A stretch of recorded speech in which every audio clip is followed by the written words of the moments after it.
Hello viewers, আজকে আমি first time বানাবো মাটন। আর সেটার জন্য দেখো এখানে আলু, পেঁয়াজ, রসুন আর আলু পেঁয়াজ রসুন কেটে রেখেছি, আর রসুন আদা সব বেটে টেটে রেখেছি। তো প্রথমে কড়াইতে তেল গরম করে আলুগুলো ভেজে নেব। এর আগে আমি কোনোদিন মাটন রান্না করিনি সেভাবে একা একা। শ্বশুরবাড়িতে একদিন করেছিলাম, কিন্তু তখন আমার শাশুড়ি মা ছিল সাথে।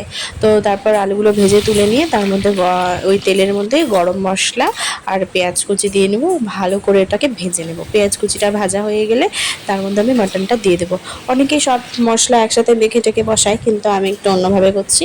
তো তারপর এর মধ্যে লবণ দিয়ে দেবো, হলুদটা কিন্তু একটু পরে দিব। আর তারপর দিয়ে দেবো জিরে গুঁড়ো, তারপর দিয়ে দেবো বেটে রাখা মশলাটা। সব কিছু দেওয়ার পরে মশলাটা থেকে জল ছাড়লে পরে তখন আমি একটু হলুদ দিয়ে দেবো, আর ভেজে রাখা আলুগুলোও দিয়ে দেবো।